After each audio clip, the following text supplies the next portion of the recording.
all I have to do is upgrade my 486 computer. When did people stop using these things? Was it in the medieval times? Okay, let's boot up the old machine and see what we've got here, and it's Simon the Sorcerer! And this just so happens to be one of my favourite games. Another one that I picked out of a Woolworth's bargain bin back in the day. Simon the Sorcerer is my personal favourite point-and-click adventure game. I honestly think I like it more than Monkey Island, which is the famous American equivalent of that style of game by LucasArts. Brilliant game by itself, don't get me wrong, but I don't know. I like Simon more.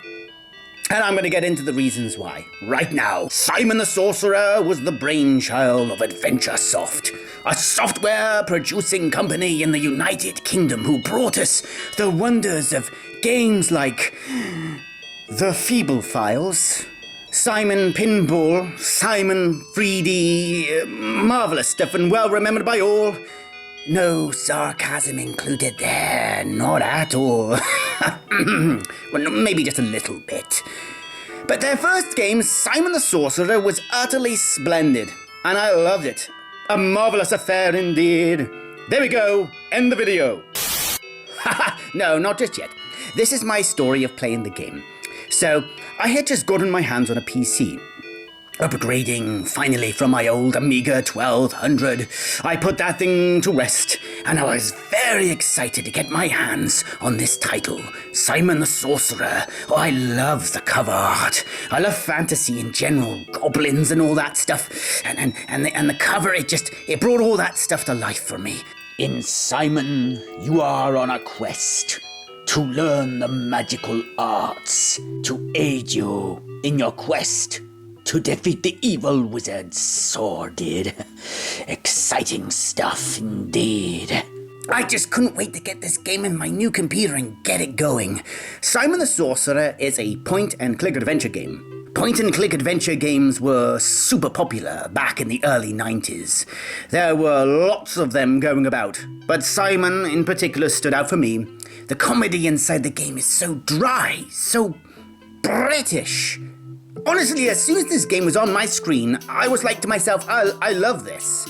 The music is so funky. Check it out on YouTube sometime, please. Especially the music around the misty swamp where our friend, the notorious Swamplin, broods.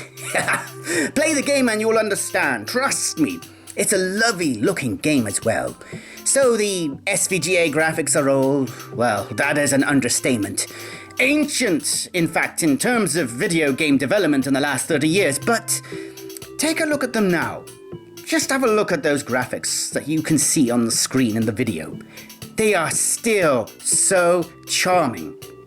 Looking at those wonderfully drawn trees, look at those lovely Tudor houses, it's so nice. So evocative of magic. Look at this scene here with the stone table. See the hawk pounce on the mouse. See the grey deer in the distance. The beautiful hills stretching beyond into the sky. When I saw this for the first time, I was enchanted by it. It was a simpler time in the world of gaming, the early 90s, and back then in the day, Simon was a very nice looking game indeed. I'm proud to say I completed the whole game without a walkthrough. There was one puzzle that did bother me, and that was the note by the shopkeeper hidden under a stone outside the Goblin Castle. That baffled me for ages, honestly, because the stone where the letter was hidden looks no different from any other stone in the scenery. It was confusing and it got me for a long time, but I sorted it out, eventually. Now, you meet many amusing characters along the way. I always remember the goats on the bridge, and the troll protesting his rights to a meal. Oh, yes, and the witch in the cottage, the dwarves in the mines, the dragon with his cold that you have to medicate with elephant medicine, and Rapunzel in the tower turning into a pig. I love how all the trees in the forest have faces. They are characters in the game world. There is even a humorous reference to Gollum from The Lord of the Rings, played by an actor, as it turns out, in the game, but I really liked that. I thought it was funny. I like the talking tree with his silly magic words, abracadabra, Alakazam sausages. As stupid as those words sound, they will help you to defeat the witch later on in a magic duel that will be pivotal to the completion of the story. Then there are the two demons who appear throughout the Simon series, Snogfondle and Belchgrabbit. The best names ever. I also love the two-headed shopkeeper. I would just hang around and listen to them argue among themselves. Very amusing indeed. I also like the woodcutter character. He is miserable because he has wasted his savings purchasing a house next to a magical forest full of trees that he cannot cut down. Now that is some bad luck right there. I think my favourite character of all was the Swampling. Ah, yes, the Swampling, living all on his own, waiting for friends to visit him on his birthday. He traps Simon and force-feeds him swamp stew. And he will even pour Simon a second helping if Simon doesn't escape in time, poor soul. I felt sorry for the Swampling, and Simon was so cruel and unkind to him, well, when given the opportunity. But then that is Simon's way. The young fellow himself is a petulant teenager. Oh yes, voice acted brilliantly in the first game by Chris Barry of Red Dwarf fame. Simon is sarcastic and cruel and not very nice. In fact, he is outright mean. True anti-hero. I think the character works well in the first game, but he becomes gradually more unlikable in the sequels, which we will get into shortly, trust me. We will get into them. But the original Simon is a really fun game, especially if you are into point-and-click games. It's one of the best examples of its kind out there. Such a charming, likable game. Discover it for yourself and you will see what I mean. I am sure you will. I have such wonderful memories of playing it.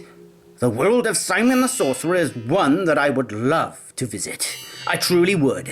Good times. So, Simon would get a sequel or two. Oh yes, it's time to go there. The darker side of Simon. It's sequels. Simon 2 and Simon 3D. I don't know what it was about Simon 2. Chris Barry did not return to reprise the role of the character. We have a different voice actor who sounds like a smarmy buffoon, and it's just not as good. There's lots of characters in the game, but it's just not enough. While the original Simon had an inspired medieval setting, it gave you a world that you could actually explore. The action in Simon 2 is set inside a large city, and I didn't enjoy it so much. I think the game was trying to be like Terry Pratchett's Discworld. The books of that series were really popular at the time. And Discworld would also get its own point-and-click adventure game as well, and I really felt that Simon 2 is trying to emulate that worker. I also felt like it was trying too hard to be like the Monkey Island games. Like there's a whole section set on a pirate ship and you have to travel to tropical islands. The game was a confusing mess and I didn't care for it. If AdventureSoft had stuck with the traditional medieval fantasy setting of the first game, they would have had a winner on their hands. But it was never to be, sadly. And then we have the third game in the series. Oh dear me, good gracious, Simon 3D, no! Oh, Simon, how far you fell with that one. Truly. Flippity flop, what can I say about Simon damn 3D? Whoa, what an experience, not of the good kind. I can remember seeing a cardboard stand for the game in this old game shop in Gloucester that's been closed down for years now, and I thought at the time, when I saw the cardboard stand, I thought, hey, Simon is on the rise. He's famous. He's got his own stand in the shop window. No, sir, he was most definitely not on the rise. He was on the fall, and a hard fall it would be indeed. What did I like about Simon 3D? Oh gosh, that's a difficult one. I like the music. The music for the woodland area especially, it was quite nice. The game had an open world feel. There were a lot of weird and amusing characters, but that was it. Apart from that, the game was awful. A very, very horrible game to play. It looked terrible as well. mid-90s 3D effects at the worst. Nothing like any other game that was released at the time. The controls for Simon 3D were unimaginably bad as well. Instead of a point-and-click adventure, we have I don't know how to describe it, a weird Mario 64 platformer hybrid, I think? And instead of using the mouse, you used the keyboard keys to move Simon around, and it was as janky as jank. I'll go out on a limb and say the developers were trying to be innovating, but here's a hint going forth. Don't innovate with your mouse-clicking adventure game. Adventure soft, yes. Adventure soft, as in an adventure? Let's just keep to the mouse, hey? Let's not turn this into a platformer. Simon the Sorcerer is not a platforming game. Okay? It doesn't work. Some of the puzzles in the game force you to awkwardly maneuver Simon around platforms, and it was so bad.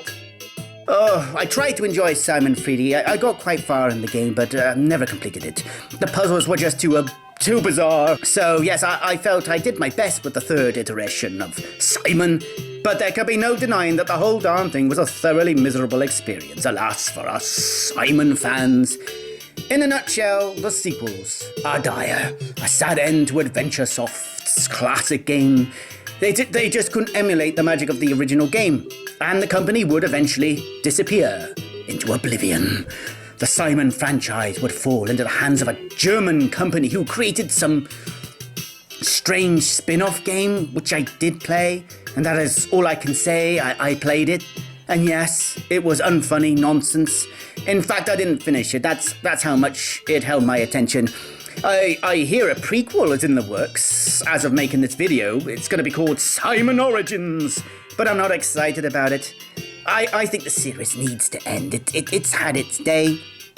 Unless a miracle takes place and they manage to bring back the original team and the original voice actors and they write some good jokes, I really think the series should be laid to rest. But, let's not be sad.